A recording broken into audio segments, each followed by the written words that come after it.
In our last lecture, we were talking about the increasing sense of pessimism amongst American Christians at the latter part of the 19th century, and we need to explore the question, why?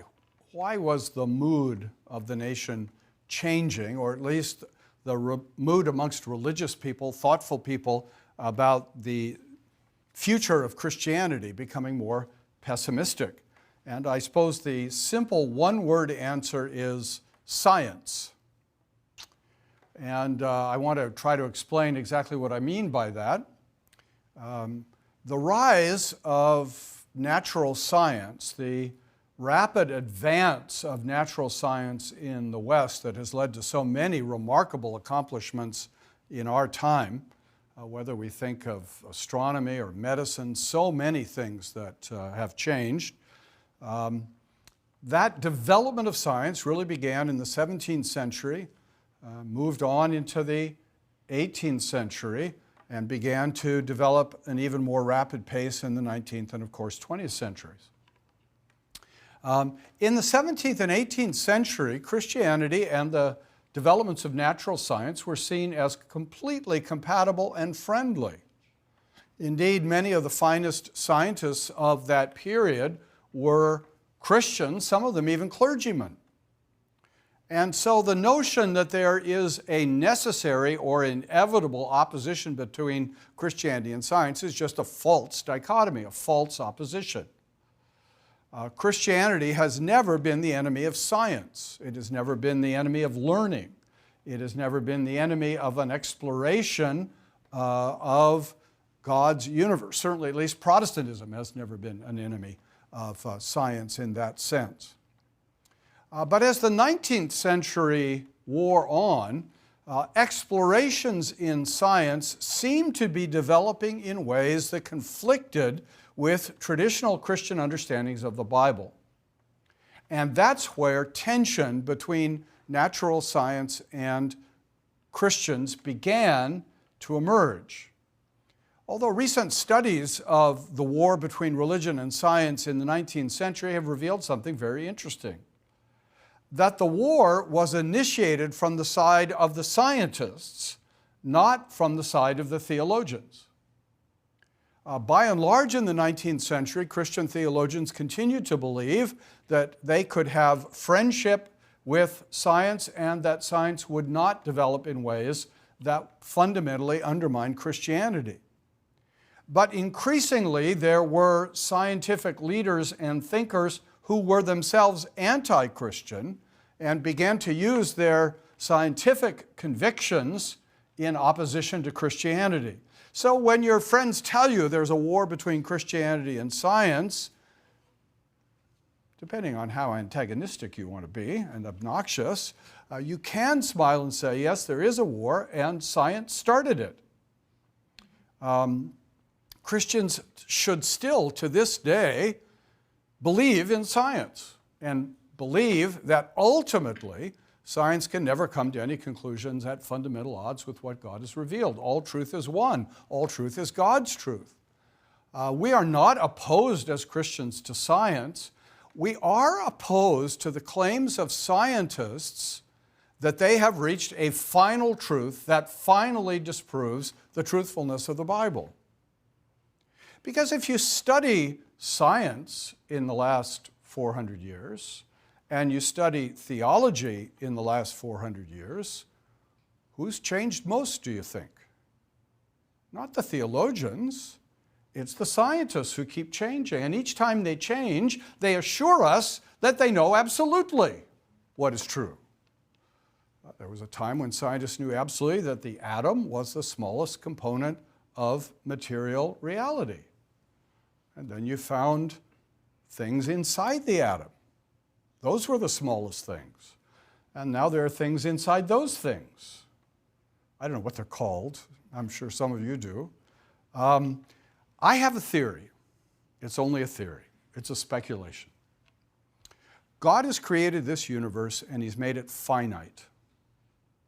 But He's also made it finite in a way that finite creatures can never reach the edges.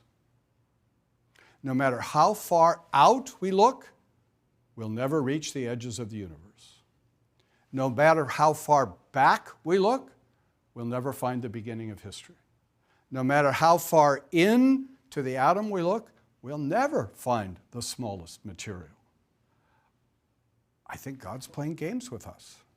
Not mean-spirited games, but a game that reminds us we are finite, and we're part of a finite creation, and there's no getting out.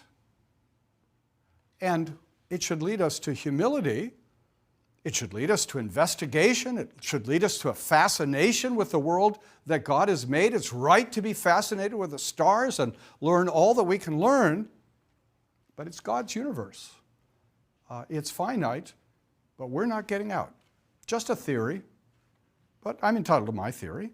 But in the 19th century, this war begins to emerge gradually at first, and then with more ferociousness, in part because for increasing numbers of people, science is beginning to be the real explanation of who we are, why we live, what's the meaning of life.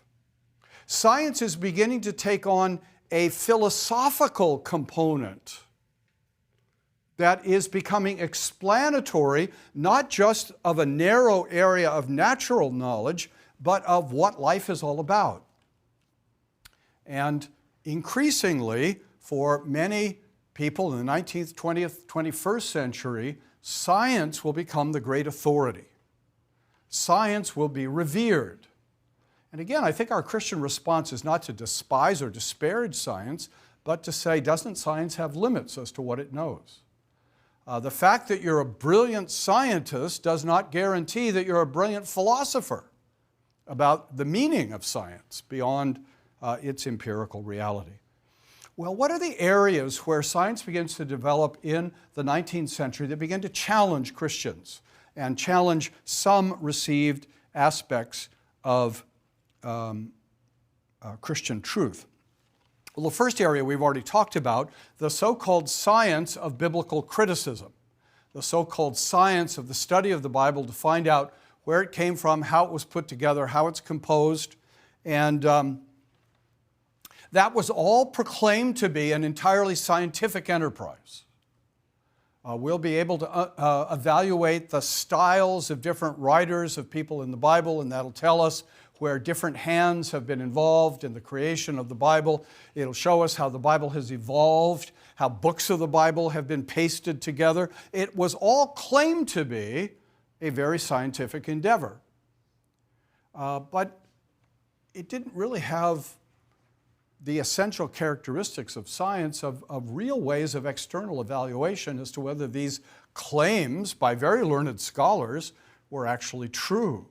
I always think back on Abraham Kuyper as a student at the University of Leiden. He said he went to lectures, a very distinguished professor of the New Testament, Professor Scholten, and one year Professor Scholten said that the book of John was written by the Apostle John and was a reliable witness to what Jesus said and taught.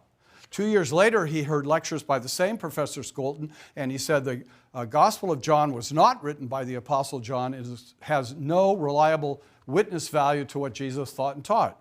He said, where's the science there that this same man within 2 years can say the opposite things about the Bible?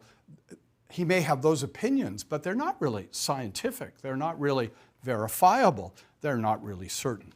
So biblical criticism, however, grows and is accepted far and wide as sort of proven, as definite, as assured. And when conservative scholars over and over again showed that these arguments really are not very persuasive, not very convincing, conservative scholarship was regularly dismissed as prejudiced. Somehow the critics of the Bible were not prejudiced, but the defenders of the Bible were prejudiced. So there's one scientific enterprise that shook the confidence of Christians, not so much that they were shaken personally in their confidence in the Bible, but it led them to worry about what was happening in the world and happening to the church, and whether things were going downhill for the church rather than uphill. And then, secondly, we can think of the impact of Charles Darwin. In 1859, Darwin published his The Origin of Species by Means of Natural Selection, and in 1871 he published The Descent of Man. And this begins the long efforts of biology to prove that human beings arise by natural selection and evolution from lower species, and begins the whole question and conflict as to whether the early chapters of Genesis are reliable, whether the story of Adam and Eve is reliable. Is man created from the dust of the earth in the image of God, or is man descended, as it was often put, from the monkeys? Who's right here? And of course, the challenge that Darwin and Darwinism presented is that not only is the Bible wrong, but now we have a fundamental different way of understanding who human beings are. We're not those created with an immortal soul in the image of God, but we are those who are just animals, more highly developed animals in certain ways, but still fundamentally animals. And as time went on, this vision of Darwin of natural selection, of the survival of the fittest, became not just a biological notion, but became increasingly a social notion, with really calamitous results in Western history.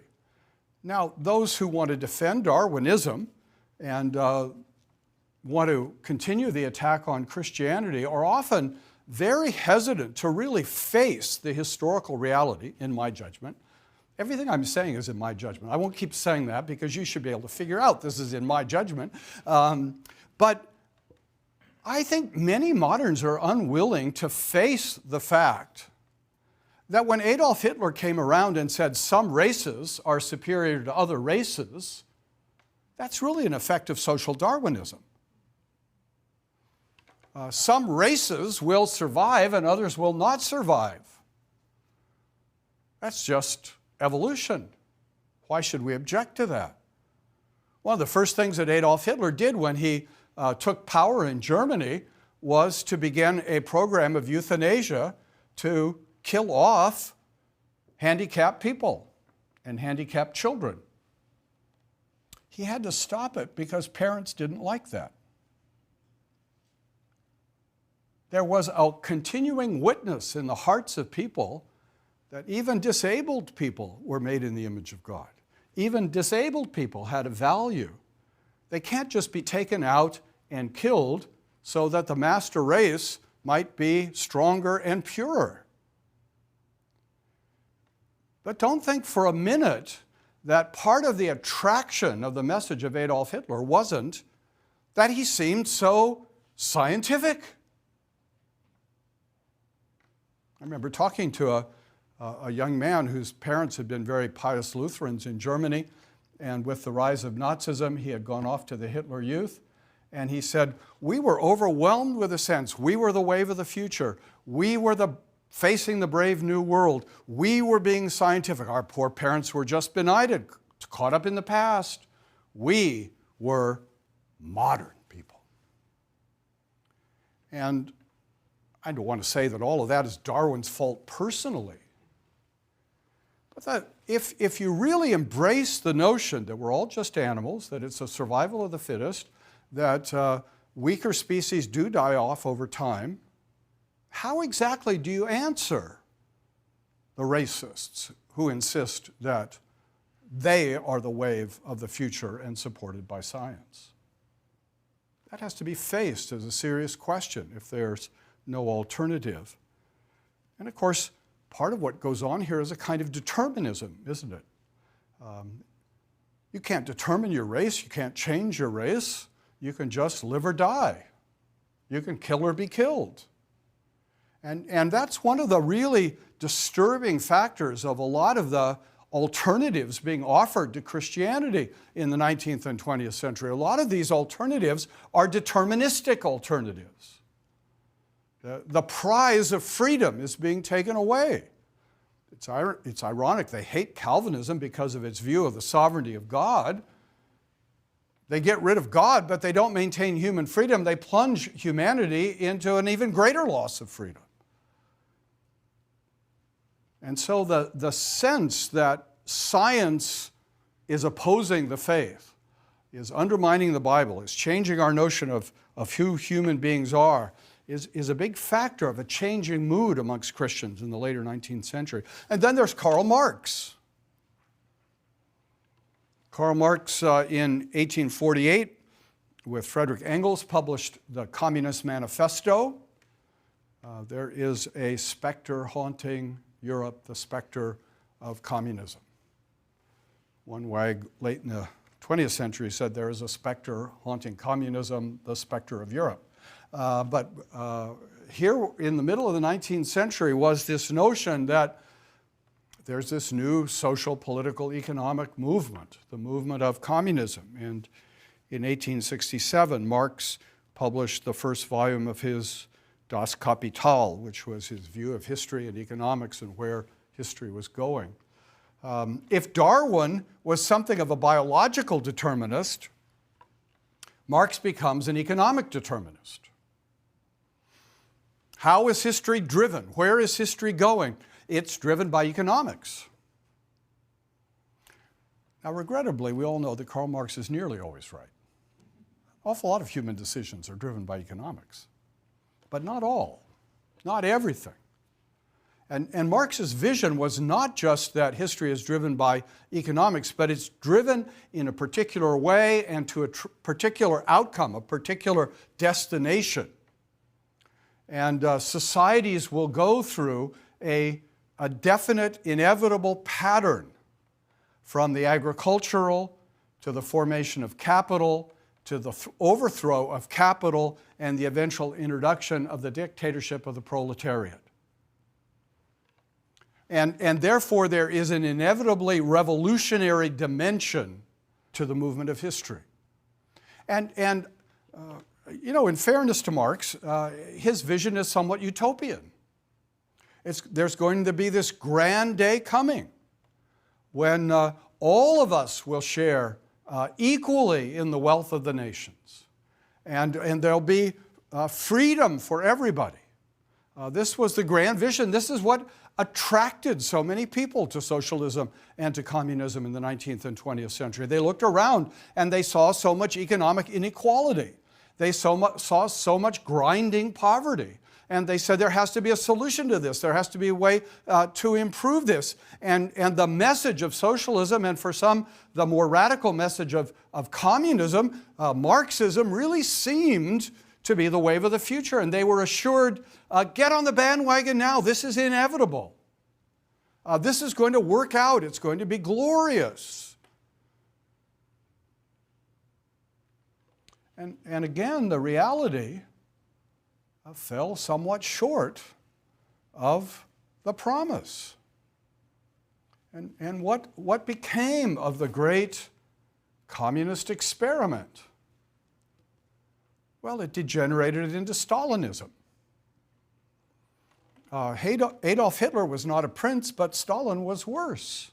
Stalin killed millions more than Hitler killed.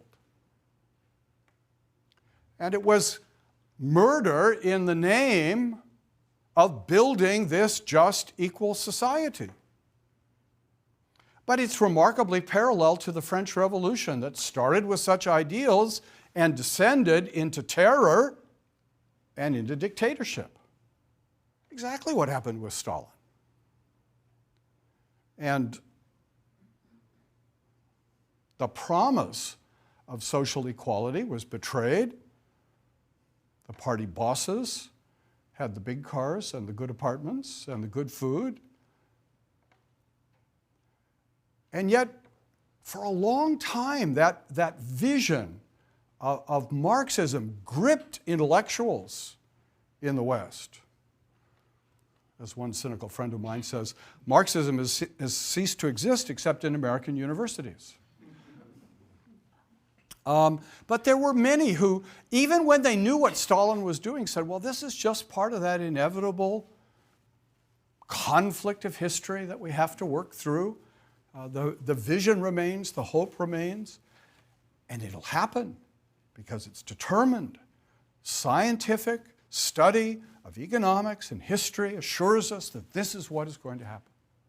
And there were millions of people caught up in that vision, just as there were millions of people caught up in the vision of fascism, resting on a foundation of racism. Then we can come to a fourth science that emerges in the latter part of the 19th century, the psychology of Freud. Sigmund Freud, who assures us that what really drives human life is impulses from the unconscious. And if we can only explore the unconscious, we can come to understand the tensions within us between the id and the ego and the superego. Whereas Darwin and Marx gave us sort of mega visions of the movement of human history, Freud now is focusing on the individual, what's going on in the individual mind. And the good news, it's all your parents' fault. But again, a kind of determinism. Now, supposedly through psychoanalysis, you can gain a measure of self-understanding, a measure of overcoming who you are and what you've been, how you've been formed. You can overcome the Oedipal complex and all the various things that operate within you. But there's still this sense that it's not the open world, it's not the apparent world that really controls us and runs us. It's the subconscious, it's the unconscious, it's forces that we don't see and fully understand. And it's hard to believe how much Freudian language and Freudian ideas have seeped in to who we are as a culture. Marilyn Robinson, some of you may know her novels, Gilead and Lila. She teaches writing, and she said she's mystified about how her students, when they try to write something creative, can't think of any way to talk about human emotion except in Freudian terms. That's their only worldview. And this is the science that has threatened Christianity. And I think it's fair for us as Christians to say, is the world better off for Darwin and Marx and Freud? Is it better off for the kind of determinism that has been brought into many lives? And doesn't modern anti-Christian man at some point have to face up to the millions and millions and millions who died in the name of these ideals? Now, they always talk about the checkered Christian past, the violence of Christians. We're not trying to say we have no faults in our past. And it may be that we killed only hundreds because of technology. But it remains true, we didn't kill millions and millions and millions and millions, and lead people to hopes of utopias that were never to be built. Hitler was going to build a 1,000-year Reich. It lasted 12 years and nearly took down the whole of Western civilization with it. We need a more effective historical apologetic for Christianity in our time. But that's getting ahead of the picture. Our lecture today is just showing how these new forces of science brought to many Christians a sense, our culture is out of control. We're becoming pessimistic. And that led to new forms of Christian life and experience. Thank you.